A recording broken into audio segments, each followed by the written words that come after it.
Chapitre 10. L'expiation par le sang. Alors que mon père était en mission en Angleterre, ma mère fut appelée à se rendre à Payson pour y ouvrir une école. Considérée comme une érudite par le reste des saints, elle avait déjà enseigné à Kirtland et à Salt Lake City. Elle avait si bonne réputation que, depuis son arrivée dans l'Utah, elle avait été pressée de tous côtés de reprendre du service. Si elle avait d'abord refusé, à présent que mon père était parti, le temps lui semblait soudain bien long. De plus, en l'absence du chef de famille, nos ressources avaient considérablement diminué et, pour pallier le problème, elle se vit bien obligée de se faire une raison. Je ne la quittais jamais d'une semelle et l'accompagnais donc à Payson. Ni elle ni moi n'aurions supporté d'être séparés l'une de l'autre. Il me semble que c'est en janvier 1855 que Joseph Hovey vint prêcher à Payson. Ce fanatique mormon, au tempérament irascible, parvint à insuffler au sein un profond enthousiasme religieux. Il organisa une série d'assemblées qui rencontrèrent un franc succès parmi les saints. Il n'était ni beau, ni instruit, pourtant son charisme singulier semblait attirer les foules comme un aimant. Tous tremblaient au son de la voix de cet ange accusateur qui leur imputait tous les maux de ce monde à grand renfort d'insultes. À l'entendre, nous étions tous des voleurs, des débauchés, des rustres, des menteurs, des escrocs, des hypocrites. Nous faisions honte à notre religion. Lui, le messager de Dieu, comme il s'appelait lui-même, avait pour mission de remettre les habitants du sud de l'Utah sur le droit chemin. Il serait le salut de ces âmes égarées. Il vous faut vous repentir, vous confesser et vous faire rebaptiser sans attendre, dit-il d'un ton grave. Dieu, dans son infinie mansuétude, vous pardonnera tous vos péchés. Plus le temps passait, plus son discours semblait pousser les saints vers le fanatisme. Les assemblées duraient des journées entières et se terminaient souvent tard dans la nuit. Bientôt, les habitants de Payson se mirent à confesser leurs moindres péchés devant la congrégation. Alors qu'ils paraissaient, a priori, une communauté vertueuse, la réforme, comme Hovey se plaisait à l'appeler, révéla leur véritable nature. J'ai moi-même assisté à l'une de ces assemblées, et je dois admettre que j'ai été choqué de voir les saints se lever les uns après les autres pour confesser leurs crimes. De la farine au navet, en passant par le bois, le vol semblait avoir été monnaie courante dans la communauté. Un homme avoua même avoir volé un mouton. Si je me souviens si bien de lui, c'est que de... Si je me souviens si bien de lui, c'est que de la laine s'était prise dans ses vêtements et que je m'étais demandé si elle provenait de son mouton volé. Une dame d'un certain âge, qui ne trouvait rien à se reprocher et s'en voyait navrée, fut extrêmement soulagée de pouvoir se joindre, elle aussi, aux confessions. Elle se rappela avoir un jour pris un radis sans en demander la permission. Cependant, depuis qu'elle avait commis ce crime abject, ses brûlures d'estomac ne la quittaient plus, et elle se réconfortait de se savoir ainsi punie. Si les saints étaient si disposés à confesser leurs fautes, c'est parce qu'ils savaient pertinemment que s'ils ne le faisaient pas eux-mêmes, quelqu'un d'autre les dénoncerait nécessairement. Ma mère ne voyait pas la réforme d'un bon œil, mais elle se garda bien de faire savoir le fond de sa pensée.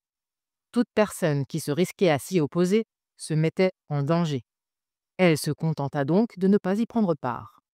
Les quelques dissidents étaient menacés de mort par les fanatiques et se trouvaient sous une surveillance constante. Chacune de leurs paroles pouvait être retenue contre eux.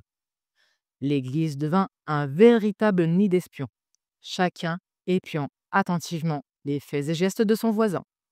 Brigham finit par avoir vent des agissements de Hovey. Les opposants à cette réforme pensaient que le prophète mettrait immédiatement un terme au fanatisme. Ils n'étaient d'ailleurs pas les seuls à s'inquiéter des événements de Payson. Les colonies des environs voyaient leurs voisins sombrer dans la folie.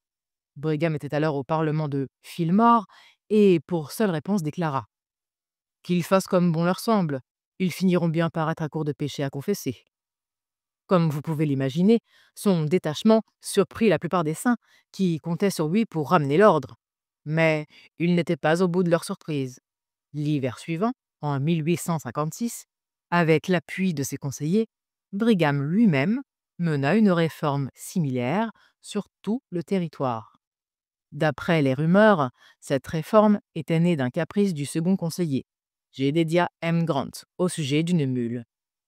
frère Grant, devait apparemment présider une assemblée à Caseville et avait invité plusieurs missionnaires à l'y accompagner. Il avait prêté une mule à l'un d'eux pour lui permettre de se rendre à l'assemblée, mais quand ce dernier arriva, le regard perçant de Jedediah ne manqua pas de remarquer que sa mule était en bien piteux état. Il ne fit aucune remarque sur le moment et se montra, au contraire, plutôt doucereux. Il ne faisait, en réalité, que garder ses reproches pour plus tard. Alors que l'assemblée touchait à sa fin, Jedediah M. Grant se leva et prit la parole. Il commença par critiquer les intervenants qui avaient, d'après lui, tenu des propos passablement hypocrites. Il accusa toute la congrégation des pires crimes et alla même jusqu'à traiter l'évêque d'incompétent. Vint enfin le tour du missionnaire qui avait osé maltraiter sa mule. Il invita tous les membres de l'assemblée à se repentir et à se rebaptiser pour ne pas s'attirer les foudres du Seigneur. Cet épisode marqua le début de la fameuse réforme mormone en Utah annoncée par le mouvement de Hovey à Payson.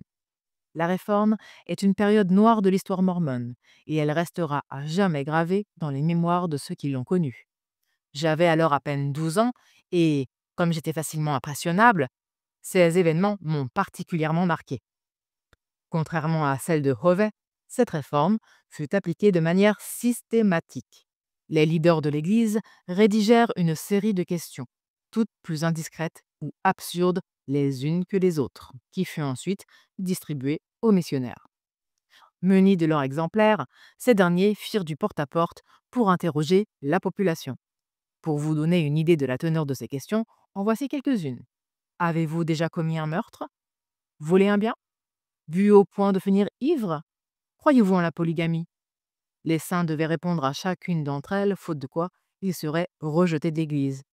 Hommes, femmes et enfants durent se soumettre sans exception à cet interrogatoire.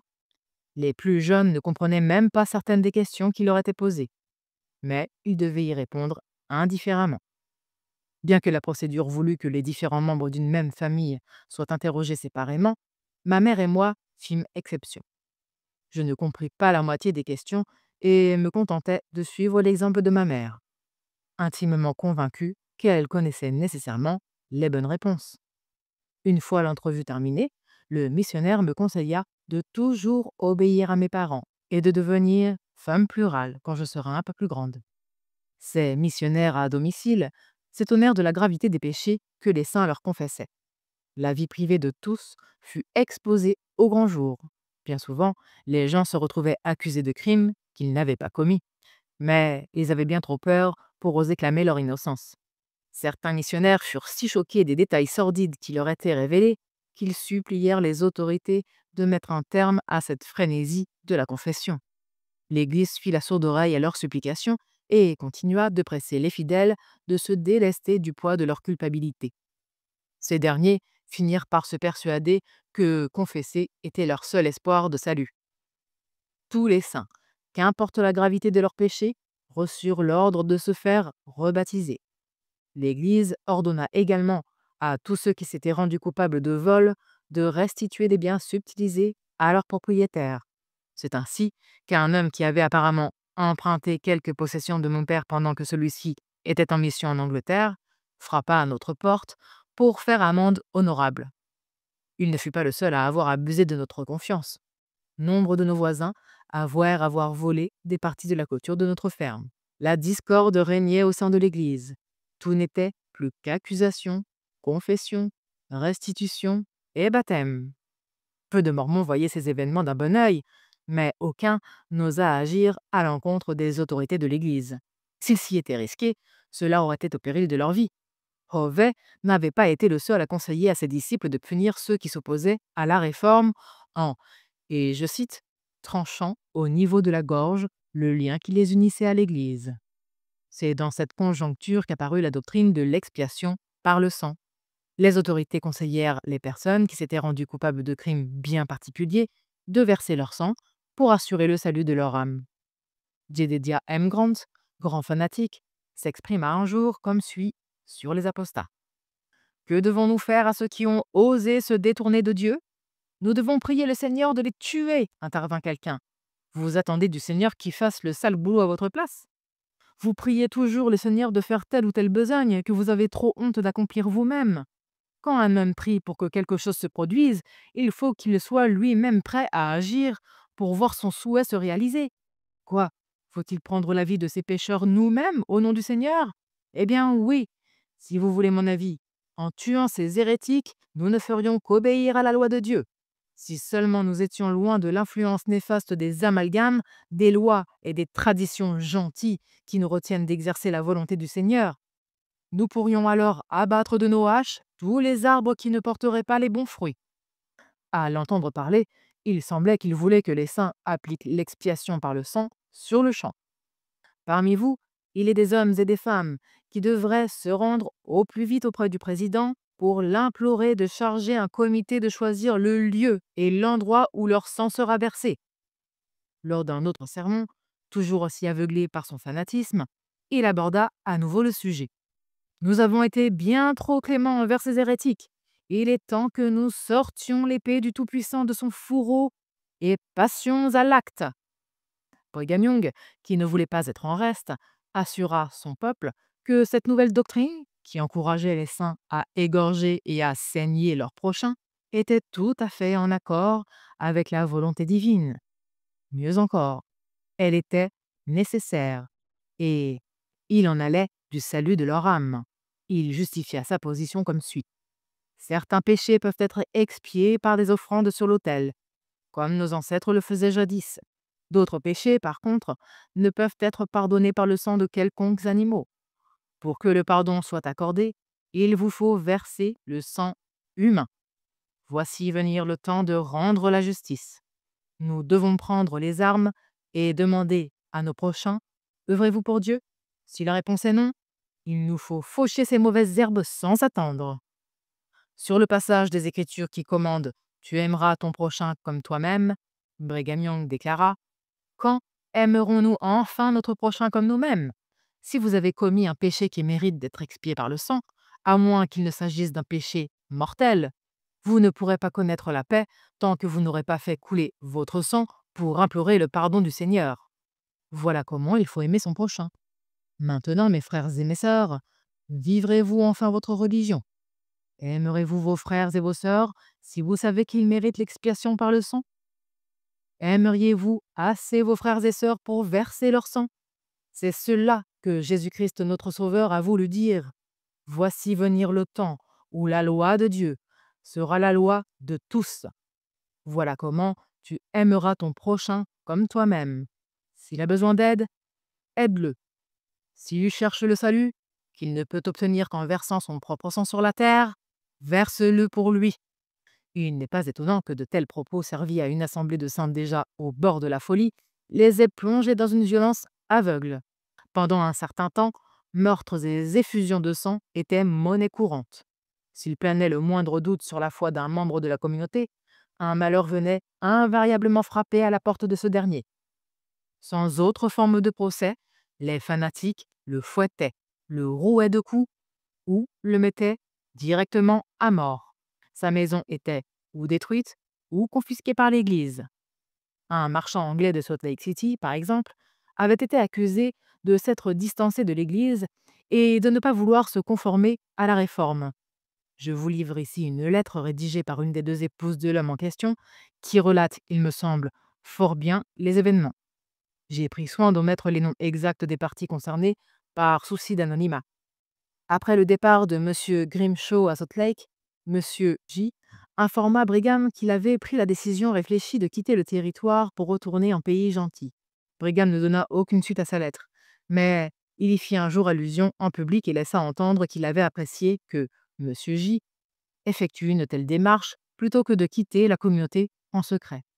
Fort de l'engageante réaction du prophète, nous commençâmes dès lors les préparatifs, ne gardant de nos biens que le strict nécessaire.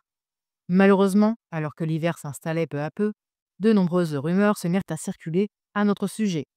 Nous étions accusés de vouloir donner notre maison aux soldats gentils. Sache que dans la vallée, les soldats sont considérés comme des indésirables et leur offrir le gîte constitue un crime des plus graves. Entre autres, M. J. se vit également accusé d'héberger des officiers gentils et d'avoir proféré des menaces de mort contre le président Young. Toutes ces accusations n'étaient qu'un tissu de mensonges, bien entendu. Dans sa lettre à Brigham, Monsieur J avait assuré ce dernier que s'il devait vendre sa maison, il préférait de loin la vendre au profit de l'Église plutôt qu'à qui que ce soit d'autre.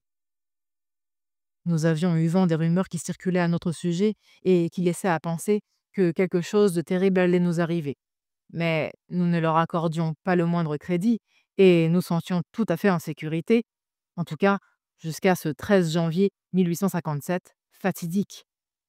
Il était 6h30 du soir lorsqu'un homme frappa à la porte d'entrée, prétextant vouloir acheter je ne sais quelle broutille de notre magasin. Alors que mon mari s'occupait de lui, deux hommes firent irruption dans la boutique et se précipitèrent sur Monsieur J. L'attrapant par les cheveux et le col, l'un d'eux le projeta par-dessus le comptoir. Tu es mon prisonnier, s'exclama-t-il. Pourquoi? Si vous avez quelque chose à me reprocher, je vous suivrai sans opposer de résistance, répondit Monsieur J. Des injures pour seule réponse. Ils le traînèrent quelque temps à travers la pièce en essayant de l'étrangler et en le menaçant de lui tirer dessus s'il faisait le moindre bruit. L'un des agresseurs fit mine de lui donner un coup de pied, mais manqua sa cible. Betsy et moi, qui étions en train de mettre les enfants au lit, entendîmes des bruits de pas lourds et des voix étouffées provenant de la boutique. Nous nous jetâmes un regard et, attrapant chacune un enfant, nous précipitâmes vers la porte. À peine eus-je ouvert la porte de la chambre qu'un homme me repoussait violemment à l'intérieur. Le bébé encore dans les bras, je tombai au sol. L'individu referma aussitôt la porte derrière moi et s'appuya sur la porte pour la maintenir fermée. Je déposai l'enfant sur le tapis et, poussant de toutes mes forces, parvins à rouvrir la porte. Derrière la porte, 5 ou 6 malfrats me bloquaient la route. Ils avaient pris soin de souffler la bougie et je ne pouvais par conséquent voir que leur silhouette se détachait dans l'obscurité. J'appelai plusieurs fois Monsieur J sans obtenir de réponse quand, haletant, il me répondit enfin. Ni une ni deux, je me ruai sur l'homme qui l'avait empoigné.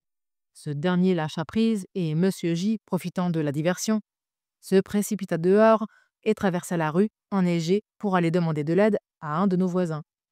Essoufflé, il appela désespérément à l'aide, mais personne n'osa lui répondre, car le maître de maison qui s'était absenté n'était pas encore rentré. On fit chercher l'homme en question, mais, après avoir été mis au courant des détails de l'affaire, il s'exprima ainsi. Monsieur, vous n'avez rien à faire chez moi. Je n'ai aucune pitié pour vous.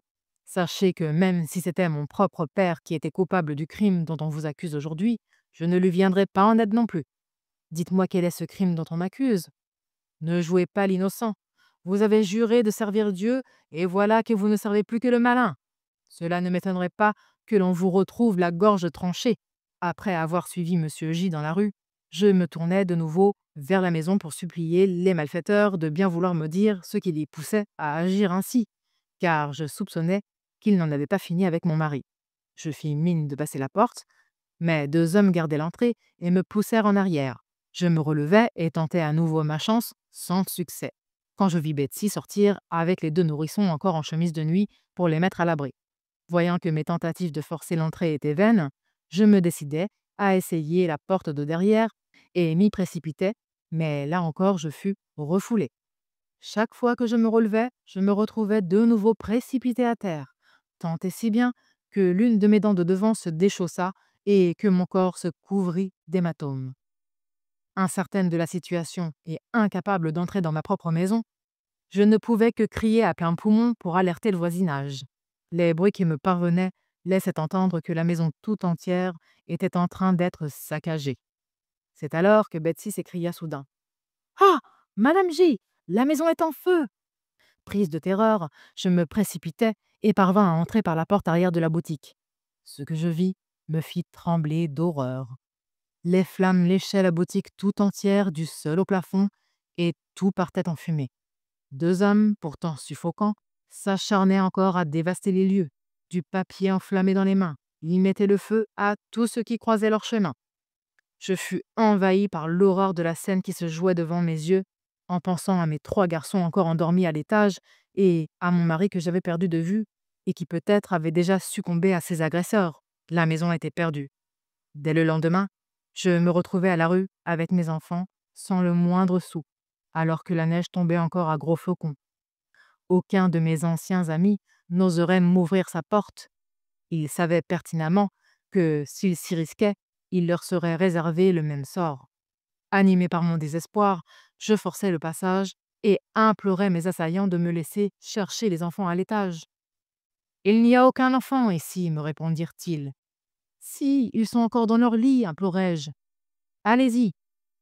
Alors que je montais les escaliers, un homme m'attrapa à la gorge, mais je parvins à me libérer de son emprise et à aller secourir mes enfants. L'aîné dut sortir en chemise de nuit et courir avec de la neige jusqu'à la taille pour se mettre à l'abri. Une fois nos agresseurs partis, nous nous mîmes à jeter de l'eau sur la maison pour éteindre le feu. J'ignorais alors que sur l'une des étagères de l'arrière-boutique se trouvait un tonnelet de poudre à canon et que si nous n'avions pas agi à temps, la maison aurait très bien pu exploser. Heureusement, le pire fut évité et je m'en sortis avec seulement quelques brûlures aux mains. Les pertes matérielles furent quant à elles bien plus graves. Une grande partie du mobilier, de nos vêtements et de nos produits du magasin sont littéralement partis en fumée. Et nos assaillants, non contents d'avoir réduit en cendres notre foyer, en profitèrent également pour mettre la main sur nos objets de valeur. En tout, les dégâts s'élevèrent à pas moins de 800 $. Les jours qui suivirent furent tout aussi éprouvants. Nous devions constamment regarder par-dessus notre épaule. Quand nous nous risquâmes à demander aux autorités d'intervenir, leur seule réponse fut d'accepter notre sort et de ne pas faire d'esclandre. C'est ce que nous avons fait, puisque de toute façon, obtenir réparation semblait hors de propos. Le journal ne parla jamais de nos malheurs. Nous dûmes prendre sur nous et endurer l'insulte en silence. Aujourd'hui, tu n'imagines pas combien nous sommes heureux d'en avoir fini avec tout cela.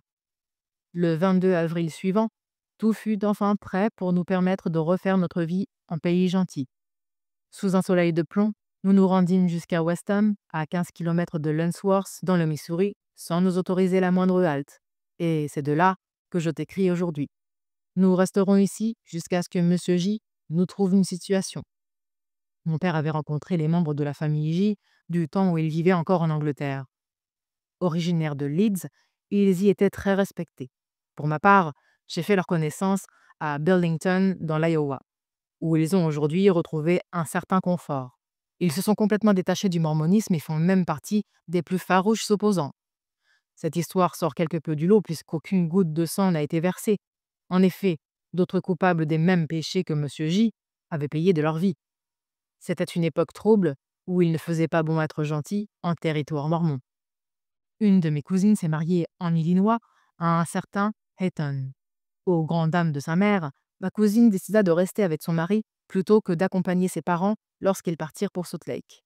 Quelque temps après, M. Hayton décida d'aller s'installer en Californie et de passer par l'Utah, sur le chemin, pour permettre à sa femme de rendre visite à sa famille qu'elle n'avait pas revue depuis l'exode de nouveau. À l'époque, connaître une femme mariée à un gentil constituait un grand déshonneur pour tout Mormon qui se respectait. Ma cousine était vue comme une âme en perdition et son départ pour la Californie n'arrangeait pas les choses. Ma tante et son mari étaient des Mormons dévoués et furent aussi chagrinés que si leur fille avait perdu la vie. Ma tante, inconsolable, pria sans relâche pour l'âme de son enfant, et mon oncle était lui aussi plus désespéré que jamais. Il demanda conseil à Brigham qui lui répondit prestement. « Débarrassez-vous de Hayton. Il est impardonnable qu'un gentil force une si honnête jeune femme à errer de par le monde de la sorte. » Aussitôt dit, aussitôt fait. Quelques jours plus tard, tous eurent vent de la terrible nouvelle. Hayton avait été assassiné par les Indiens alors qu'il se rendait à Fillmore. La jeune épouse, accablée par le chagrin, ne découvrirait la vérité que bien des années plus tard. Quand elle apprit les véritables circonstances de la mort de son mari, elle se retourna violemment contre la religion qui avait fait de son mari un martyr et l'avait tant meurtri. Cependant, elle ne pouvait échapper au joug mormon. Elle n'avait nulle part où aller, aucun ami chez qui trouver refuge. Après la mort de son mari, elle était restée en pays mormon et avait coupé tous les liens qui l'unissaient encore à ses anciens amis gentils. Par conséquent, il ne lui restait plus qu'à œuvrer de patience et endurer son triste sort. Elle se remaria peu de temps après, mais sa nouvelle situation la rendit bien malheureuse. Heureusement, Heber C. Kimball, qui avait des vues sur elle, se donna pour mission de la libérer de cette fâcheuse union. Il alla trouver Brigham pour lui demander conseil. « Elle n'aurait jamais dû épouser cet homme. Elle m'est destinée, confia-t-il à son ami le prophète. Il n'est pas trop tard, lui répondit ce dernier. Tu peux encore la voir. Il prononça le divorce entre ma cousine et son mari et la promit à Hébert. Déjà lasse, elle se souciait peu de ce qu'il adviendrait d'elle et devint Madame Kimball sans opposer la moindre résistance. Elle vit aujourd'hui en Utah avec ses 2 enfants. L'Église réserva aux apostats un traitement pire encore que celui des gentils.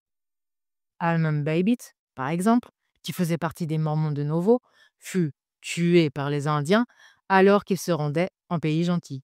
Il faisait partie des 70 premiers apôtres désignés par Joseph Smith et avait été de ceux qui étaient remontés jusque dans le Missouri. Pourtant fidèle au mormonisme, la montée au pouvoir de Brigham le détourna des autorités de l'Église. N'y tenant plus, il finit par se décider à partir, mais les Indiens se trouvèrent malencontreusement sur son chemin. Il arrivait, assez rarement, je vous l'accorde, que des Mormons pris de remords décident de leur propre chef d'expier leurs péchés par le sang. Je me rappelle d'un certain John Evan qui avait abattu un homme à Council Bluff et s'était immédiatement rendu auprès de Brigham pour le supplier de le laisser expier son crime. Il avait trouvé la mort quelque temps plus tard, alors qu'il rentrait chez lui, et l'Église avait laissé entendre qu'il s'était suicidé. Les Mormons les plus informés, eux, savaient bien qu'il avait seulement payé sa dette en donnant sa vie en échange de celle qu'il avait volée. Des exemples d'expiation par le sang ne manquaient pas. Les meurtres des frères Parrish à Springville et du docteur Robinson à Salt Lake sont tristement célèbres. Les frères Parrish furent tués pour apostasie. Le docteur Robinson, quant à lui, parce qu'il était gentil et qu'il gagnait trop d'influence sur le territoire aux yeux du prophète. L'histoire qui m'a le plus marqué reste néanmoins celle du meurtre de Madame Jones et de son fils à Payson. Ils avaient été condamnés à mort pour s'être prétendument écartés de l'Église. La nuit de leur mort, on pouvait entendre une grande agitation dans la rue. Des coups de feu fusaient, des chuchotements se mêlaient au bruit des pas effrénés. Personne n'osait sortir pour savoir ce qu'il se passait, de peur de voir leur curiosité sévèrement punie. À l'époque, mettre son nez dans les affaires de l'Église s'avérait souvent fatal. Les saints trouvèrent leur curiosité satisfaite dès le lendemain matin, lorsque l'assassinat des Jones fut rendu public.